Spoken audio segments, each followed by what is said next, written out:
Assalamualaikum warahmatullahi wabarakatuh. Yang terhormat Bapak Farid selaku dosen pengampu mata kuliah Biomedik 2. Perkenalkan, kami dari kelompok 9 IKM 3D akan memaparkan hasil literatur review kami dengan judul Hubungan Pola Asupan Karbohidrat dengan Regulasi Glukosa Darah dan Risiko Diabetes Tipe 2.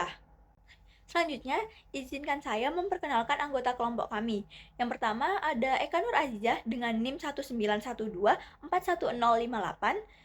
Saya sendiri, Alisa Nada Aryati dengan NIM 1912410061, Rihana Gaida Pratiwi dengan NIM 1912411120, dan Sekar Galih Putri Handoko dengan NIM 1912412000.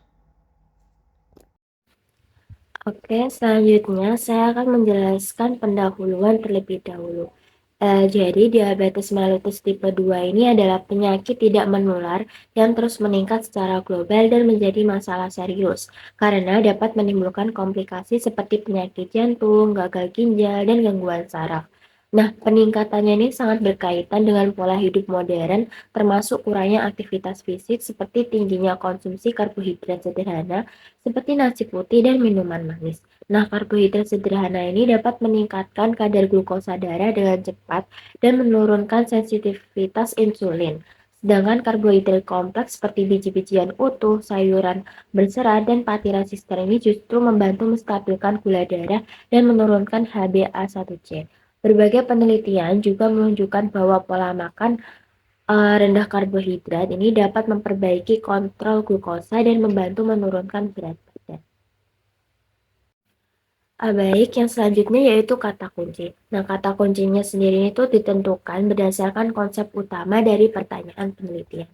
Nah, fokus penelitian ini adalah hubungan antara pola asupan karbohidrat dan regulasi glukosa darah pada penderita diabetes mellitus tipe 2. Oleh karena itu, istilah ini tuh uh, istilah inti yang digunakan itu meliputi pola asupan karbohidrat sebagai variabel independen, regulasi glukosa darah atau pengendalian glikemik sebagai variabel dependen, serta diabetes mellitus tipe 2 sebagai populasi penelitian.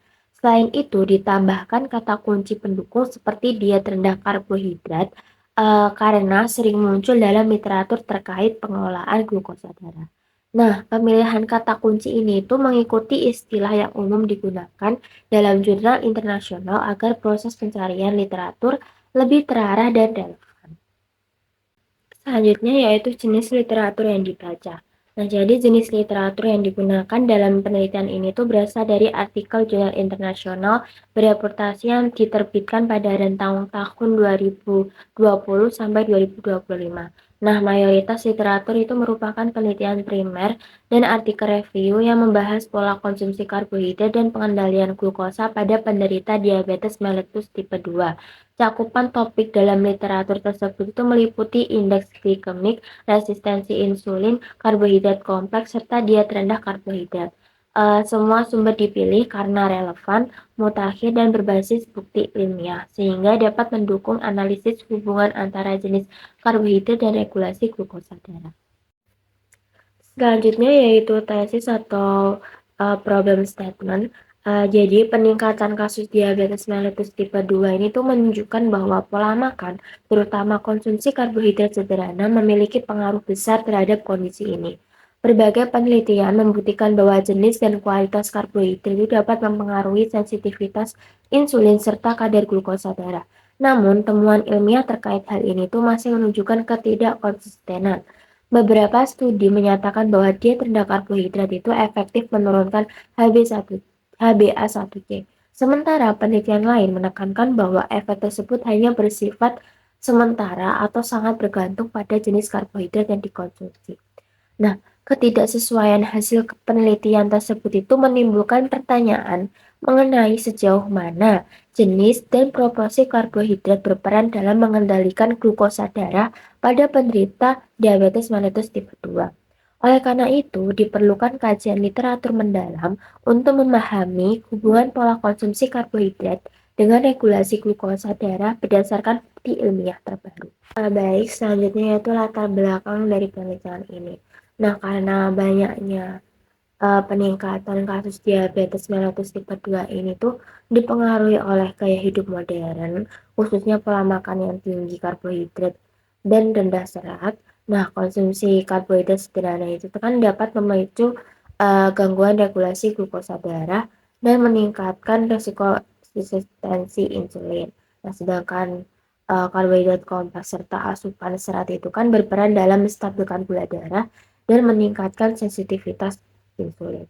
Nah, jadi berbagai studi itu juga telah mengevaluasi efektivitas pola makan rendah karbohidrat dalam mengendalikan glukosa. Nah, tetapi hasilnya itu tuh masih bervariasi antar populasi. Penelitian yang dikajikan berasal dari negara maju maupun berkembang, sehingga memberikan gambaran global mengenai hubungan antara jenis karbohidrat, regulasi glukosa darah, dan resiko terjadinya diabetes mellitus tipe 2. Oke, selanjutnya kita masuk ke metode dalam subbab cara mencari dan menelusuri artikel-artikel. Jadi jurnal-jurnal ataupun artikel-artikel yang kita gunakan, kita cari dari satu database yaitu PubMed dengan kriteria jurnal tersebut harus internasional. Yang dimana kami memberikan batasan waktu 5 tahun terakhir dari tahun 2020 sampai tahun 2025 dan kami mencarinya dengan menggunakan kata kunci. Yang pertama adalah pola asupan karbohidrat, regulasi glukosa darah, dan yang terakhir adalah diabetes mellitus tipe 2 yang dimana topik-topik ini akan diselaraskan menjadi judul kami. Dan kalau kami menemukan jurnal yang tidak sesuai mulai dari waktunya, topiknya, kata kuncinya, kami akan mengeliminasi artikel-artikel tersebut. Lalu untuk metode penelitiannya dari 10 artikel yang telah dikumpulkan dalam SPS, saya melihat bahwa mayoritas artikel menggunakan pendekatan kualitatif dengan desain penelitian yang paling umum menggunakan Randomized Controlled Trials atau RCT yang membandingkan kelompok diet rendah karbohidrat dengan kelompok diet standar. Terus data yang dikumpulkan juga menggunakan pengukuran laboratorium, kuesioner pola makan tervalidasi, dan rekam medis elektronik. Terus meta-analisisnya juga sering digunakan untuk mengintegrasi hasil berbagai studi agar mendapatkan gambaran efektivitas diet secara komprehensif. Terus studi observasional seperti cross-sectional dan cohort. Terus analisis datanya juga memakai teknik statistik seperti GEE, ANOVA, Pearson test, repeated measured ANOVA, dan lain sebagainya. Terus metodologi ini memastikan adanya validitas data-data yang dikumpulkan oleh 10 artikel tersebut sehingga bisa mengukur pengaruh diet terhadap kontrol glikemik, terus resistensi insulin, terus berat badan, ada yang profil lipid pada diabetes mellitus tipe 2. Jadi secara keseluruhan, metodologi penelitian ini mencerminkan pendekatan sistematis dan ketat dengan mengumpulkan data-data yang valid, data-data yang fakta, dan analisis statistik yang beragam dengan mengevaluasi efek diet rendah karbohidrat terhadap pengelolaan diabetes mellitus tipe 2. Oke, selanjutnya masuk ke hasil dan diskusi yang dimana subbabnya terkait konsep dan informasi yang didapatkan dalam literatur. Jadi literatur terkait tentang diet rendah karbohidrat ini dengan pengaruhnya terhadap diabetes mellitus tipe 2 sangat signifikan antara jumlah dan jenis karbohidratnya pada kontrol-kontrol yang beragam terhadap diabetes mellitus tipe 2 tersebut. Terus selain kuantitasnya, ada juga kualitas yang mempengaruhi hal tersebut, termasuk seperti indeks glikemik, serat, jenis gula. Hal itu berperan penting dalam pengelolaan metabolisme dalam tubuh manusia.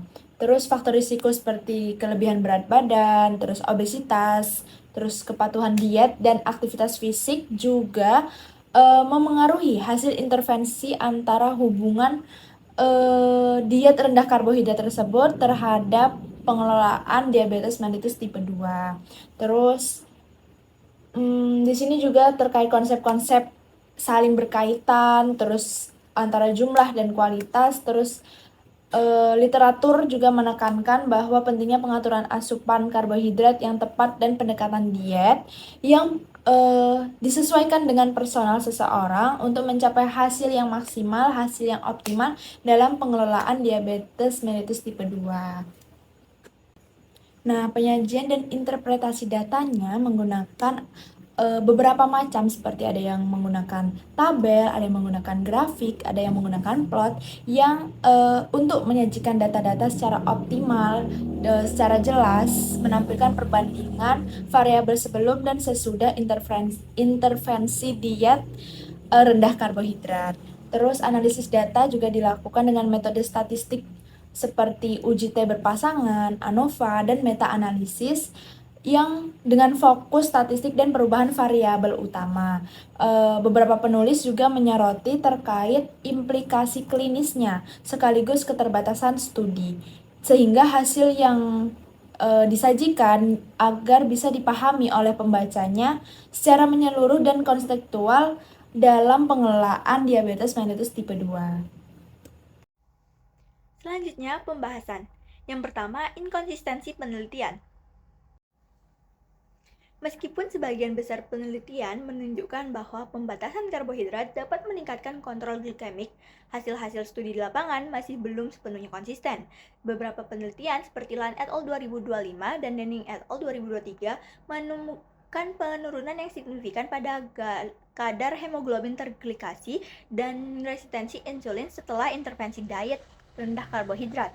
Namun, temuan yang berbeda ditunjukkan oleh King et al. 2025 yang tidak melihat perubahan signifikan pada kadar glukosa maupun profil lipid setelah konsumsi pati sagu secara rutin. Bahkan, Zhang et al. 2025 melaporkan adanya peningkatan rasio LDL terhadap HDL setelah 2 minggu menjalani modified ketogenic diet.